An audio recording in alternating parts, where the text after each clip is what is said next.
भाद्रपद की अष्टमी, आधी रात मंदिरों में गूंजते भजन और झांकियों में सजते बाल गोपाल। लेकिन क्या आपने कभी सोचा है, जन्माष्टमी पर भगवान श्री कृष्ण का जन्म खीरे से क्यों कराया जाता है? आखिर क्या है इस अद्भुत परंपरा का रहस्य, इसका पौराणिक महत्व और आध्यात्मिक संकेत? रात के 12 बजे मंदिरों में घर घर में जब भगवान श्री कृष्ण का जन्म होता है तो एक खीरा लिया जाता है।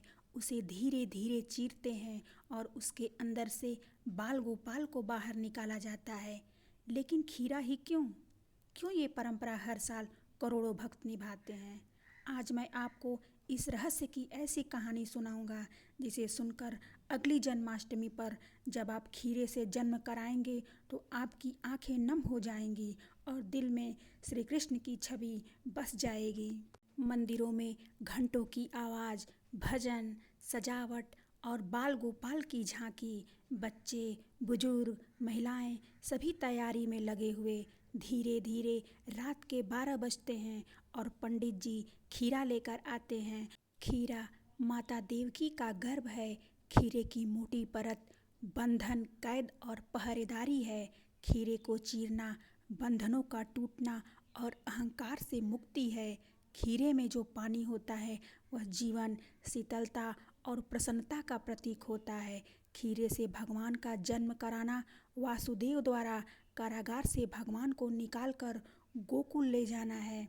जैसे खीरे से भगवान को बाहर निकाला जाता है, वैसे ही हमें अपने भीतर से अज्ञान, डर और पाप को हटाकर भक्ति को जन्म देना चाहिए। खीरा हमें याद दिलाता है कि बंधनों के बीच भी भगवान आ सकते हैं अगर हमारे दिल में भक्ति हो। अहंकार चाहे जितना हो, आधी रात भी क्यों न हो, भगवान का प्रकाश सब मिटा देता है।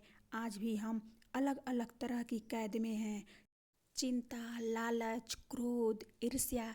जन्माष्टमी का खीरा हमें सिखाता है कि जैसे वासुदेव ने कृष्ण को कैद से निकाला, वैसे ही हमें अपने मन को इन बंधनों से निकालना है।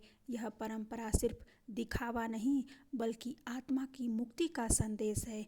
इस जन्माष्टमी जब आप खीरे से भगवान का जन्म कराएं तो एक क्षण के लिए आंखें बंद करें और खुद को उस कारागार में महसूस करें। देखिए, वासुदेव आपके सामने टोकरी में नन्हे कान्हा लेटे हैं और आप उन्हें लेकर अंधेरी रात में यमुना पार कर रहे हैं। सुनिए जय कन्हैया लाल की गूंज चारों ओर फैल रही है। याद रखिए, ये सिर्फ एक परंपरा नहीं, ये भगवान की लीला है और ये लीला हर जन्माष्टमी पर हर भक्त के दिल में फिर से जन्म लेती है। जय श्री कृष्ण।